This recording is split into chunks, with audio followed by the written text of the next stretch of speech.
with the Shels manager Owen Heary here in Talca Park. It's 11 o'clock on Monday night. I really appreciate Owen's time after that. Every player that left here, there's people still waiting to clap them out of Talca Park. There was a great energy in the ground. It's just an awful shame that you couldn't win the shootout, having played with 9 men for like over an hour, including extra time. Yeah, it was, look, the lads, the 9 players that were on were excellent. Couldn't ask for more than what they gave tonight. They defended very well for long periods of time. I think the first sending off was 10 minutes into the game, and the second one wasn't too long after that. But to a man, they were brilliant. The lads know, the 2 lads that were sent off know that they let the team down tonight. You know, we're 2-0 down the game and we managed to get a goal back, and then possibly could have won it at the end when Adam Adams got another chance and just heads it wide. You know, so the game plan then was to try to get it to penalties after we sort of got the equaliser over the 2 games. And we got it to penalties, and then it becomes a lottery. Unfortunately for us is that they were here at the Pats game a couple of weeks ago, so they probably knew, you know, where the lads were going to put it. Yeah, just on the red cards, like, I was amazed. I thought the first one was harsh, even though the player in question had committed another foul since he got booked, and then the second one, James English probably makes a bad tackle. I think Jay Collins in hospital. But when you're down to 9 men, you're probably thinking, good God, what are the lads doing? Yeah, it's come here. It was a stupid booking on the first one. Cardinal saying for the defenders, you don't let the ball bounce. He done that. He gives away a free kick. He gets booked for it, and then he gave away 3 or 4 straight after that. Referee warned him. You know, when he goes and does another one, then he gets sent off for it.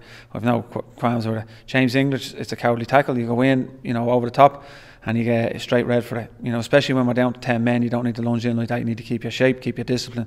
So the 2 boys let us down tonight, but I thought the 9 lads that continued on were brilliant and nearly dug them out of a hole in the end. Yeah, the first red was for Rhys McIntyre as well.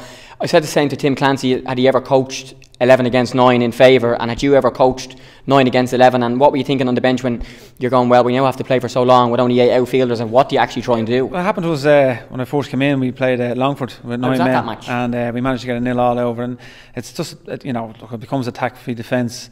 We had a game plan that we'd drop off, and if we needed to have a go, the game plan was Moorsley was to cut in on his left foot and swing it towards Adam Evans. You know, had a bit of pace, and it actually worked for us, because when he did it, we got a goal over it, and then we nearly get the winner over with Shane playing a great ball through to him to header just wide. But you know, we said at the start that we had a 1-goal lead to protect, and then we sort of did for a while. But when we went 2-1 down, we had to have a little bit of a goal, which we did.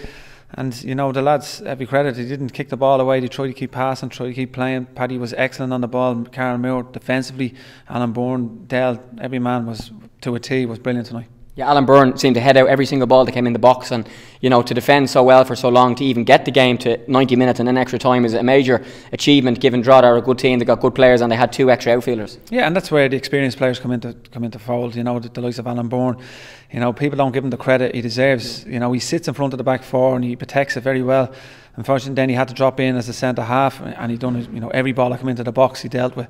I think the ball was a magnet to his head at one stage. He just kept putting his head there, putting his body on the line, and he does that week in, week out for me. You know, and I said he's not the most cultured player, but what we asked him to do, he does in abundance, and allows other players to go and play and express themselves. So, you know, I mean, couldn't ask for more, as I said, with the players tonight, but unfortunately 2 lads let us down and got sent off. Yeah, it then goes to the peno shootout, and you know, you guys have beaten Pats here in the Senior Cup last Friday in a shootout as well, so you must have been confident. And Lorcan Fitzgerald, who I actually said when I was doing the thing Facebook Live that he's the best left foot in the world, his aside, I can't remember who missed the other one, Adam Evans, who'd scored in the match. And again, you're just going, God, it's gone to this for our season. Yeah, it is. And you know, I knew when I went to penalties that Tim and Kevin were down at our game against Pats. You know, I didn't want to say to the lads that, you know, they were down watching, because I don't want them going up changing their mind, and then if they make the save, then they say, oh, I shouldn't have changed my mind. So they have the confidence to step up. It becomes a lottery, you know, when you're taking penalties. The keeper's always going to be the hero, and unfortunately it was Skinner that was the hero tonight for them. What did you say to your players at the end?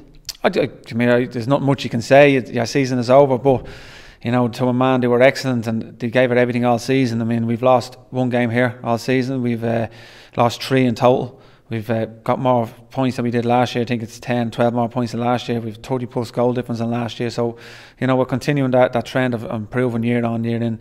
So hopefully we can do the same next year, but go a step further and win the league. I loved being at Talca Park tonight. The place was electric.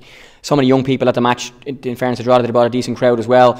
But when you went down to 9, the fans seemed to go, well, do you know what? The players actually need more help now. And I was sitting with a couple of the other League of Ireland players, and there was 4 young Shels kids in front of us in their Shels jackets with Izzy written on them and their Shels crest. They must have been younger academy players.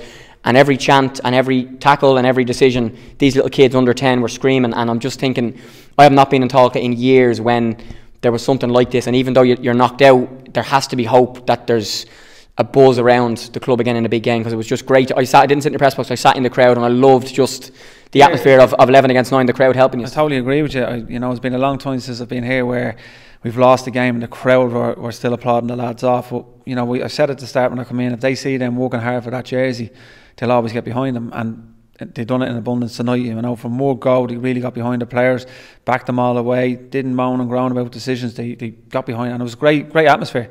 And I think it was a good spectacle of football, because there was attack for defence, and it showed how we can defend well. And in fairness to Drogheda, they had a lot of the ball, didn't create too many chances, and they had the extra 2 men. So we're quite proud of them. And I said the club is on the up, and hopefully we need to continue that trend. And please God, we bring in better players as well to improve our squad and be up top end of the season next year. Yeah, just last 2 questions. Trying to put the atmosphere into a bottle and bring it back into First Division again next year. The fans would have loved Finn Harps next, and the dream of the Premier is back, but that's not the case now. But to try and put that in a bottle and get them back, and particularly with the younger ones, get them back again to make this place great again next year is I suppose a task and a challenge for everybody involved in the club, because the players, and I'm sure you, much more enjoy trying to perform in front of more people and a better atmosphere. Of course, I said if you got that atmosphere every week, then it's the players love it, they thrive off it.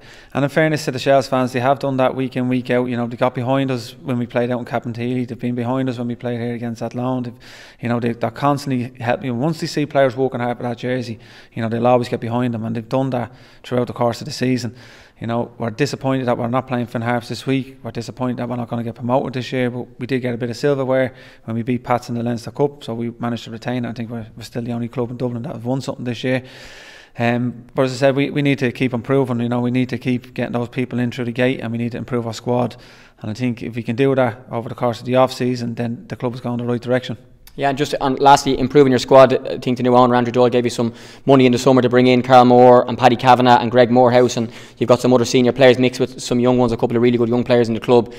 The First Division next year is going to be as competitive as it was this year, with lots of teams going for the top. There'll be the same race for the playoffs, so it should be exciting. But I'm sure your work starts now. It's a long off season, but to try and have the best squad you can have on the pitch whenever the season starts next March, isn't it? February, March? Yeah, and around that. But no, you're right. We need to sit down now, and myself and Liam Kelly need to address what we need to do and where we need to improve. We've done that last year, where we sat down at the end of the season, we said we need a striker. We got Davy O'Sullivan in, and it improved us tenfold. So we need to do the same now again, assess where we are. Defensively, obviously there'll be a couple of players that might end up going, and I'm not picking names, but there's a few lads that probably come to the latter stages, and we need to keep bringing in young blood. We've young Shane coming through, we've Dale that's coming through, so we still have young players that are coming through. And I think Shane and Dale and the likes of that will get more game time next year, but you can see they're really developing as players. But again, as I said, we just need to sit down, and we're all disappointed tonight, no more so than myself, but hopefully we can improve on this season next year and keep doing what we're doing. Owen Heary, thanks a million for your time, much appreciated. It's quite late at night. Great season, and the best of luck next year. Cheers, Jamie, appreciate that. That's great, thanks a million.